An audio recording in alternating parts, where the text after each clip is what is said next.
And once again, this is Deadpool Negative here with a review of this time of all things, the new Team America Racing. Now, Team America was a toy line from Ideal that was basically we want Evil Knievel stunt bikes, but we don't want to pay Evil Knievel.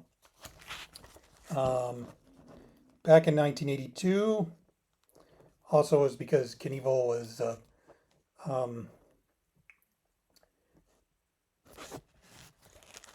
basically by creating our own fictitious characters, we did not have to worry about anything a real person did. Now, as the late Mark Grunwald would say, by any toy will publish it. So back in 1982, Marvel launched a Team America series that ran for about 12 issues, mostly written by Bill Mantlo, created by Jim Shooter, drawn by Mike Vosberg for at least the first two issues. And it was a pretty silly series. I mean, it was about these rough and tumble motorcycle gang, these motor stunt cyclists and their touring show, and they just happened to run into like all these Marvel villains like Hydra or Ghost Rider or Iron Man. It had its moments, but it was really just one of the weaker comics Marvel was putting out at the time. I think Mantlo's focus. I think one of the problems Mantlo really, despite trying hard to give these guys characterization, none of them came off as particularly likable. In fact, one of them was like actively creepy. I'm kind of embarrassed because I think Team America may have been the first comic I ever read. Like the first comic I ever bought and read was an issue of Team America, but I'm not as certain on that. Anyway, after 12 issues, the title ended. The rights to Team America lapsed back to Ideal, and the character, but Marvel, like Micronauts, owned the characters.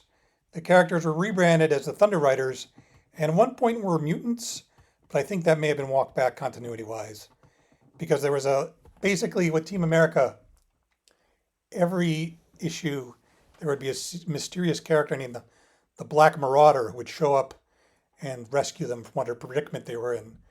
And in New Mutants, they revealed that Professor X revealed that all the members of Team America were creating Black Marauders, a gestalt for different people to take form of. I think it was not. I'm pretty sure eventually, when they became the Thunder Riders, the storyline was walked back. But they're in the Marvel universe somewhere, riding around, you know. And so there are lengthy text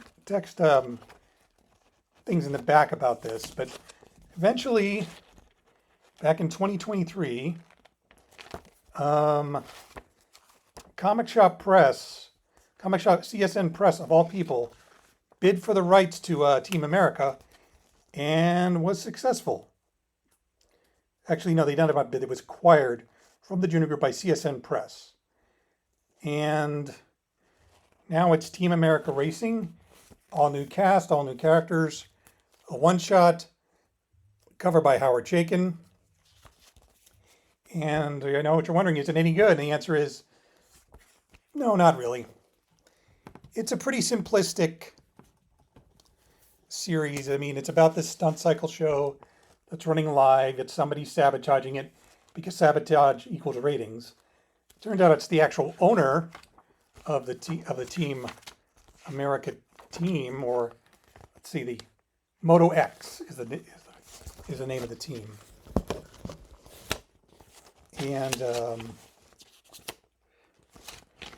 have been accidents happening with Moto X, but they've been, driving up the ratings. And the Black Marauder, they're all new characters. One's a girl with funny colored hair. The other, there's a guy, another girl, and another guy. They're awfully generic characters.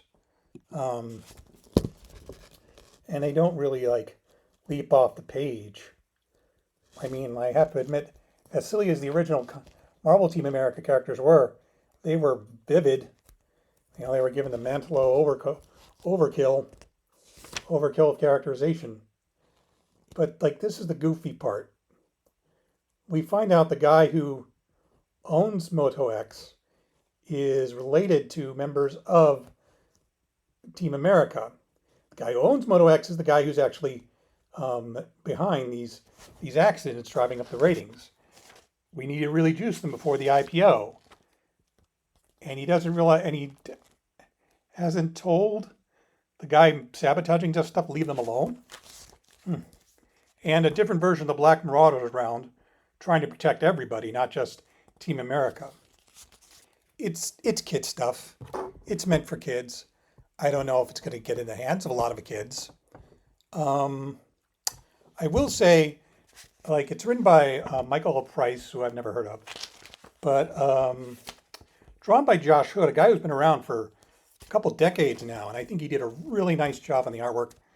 Like, just really, I mean, this fight sequence here, I think is really well done, really well staged. Kind of reminds me a little bit of David Lapham. Just really nice stuff, and it's colored well by, Lorenzo Scaramella. Again, this is really well drawn, and there's a lot of stuff in the back. There's a lot of information and interesting interviews, but the script Price wrote is just kid stuff, and I'm not a kid, that's fine. Well, the oddest bits in the back is this quote. We had the pleasure to catch up with Mike Vosberg to talk about his work on the original series, and he kindly provided a sketch. And as far as I can tell, there's no sketch by Vosberg in the back of this book. There's a sketch, but it doesn't look like it has Vosberg's signature on it. And this is the alternate cover, but that's by Javier Saltarez. So, I mean, if you really have fond memories of Team America, then, or you just want to give your kids something nice and entertaining and non-threatening, this is be for you. But I don't know, at $5 a copy, it just felt like really thin gruel. Though I hope that Josh Hood gets more work out of this, because I mean, he used to have an image-influenced style, and now he's very different, and he's very good. Heck, I like the artwork so much, I might buy another issue if he draws it. Anyway, that's all for now, and I will talk to you later.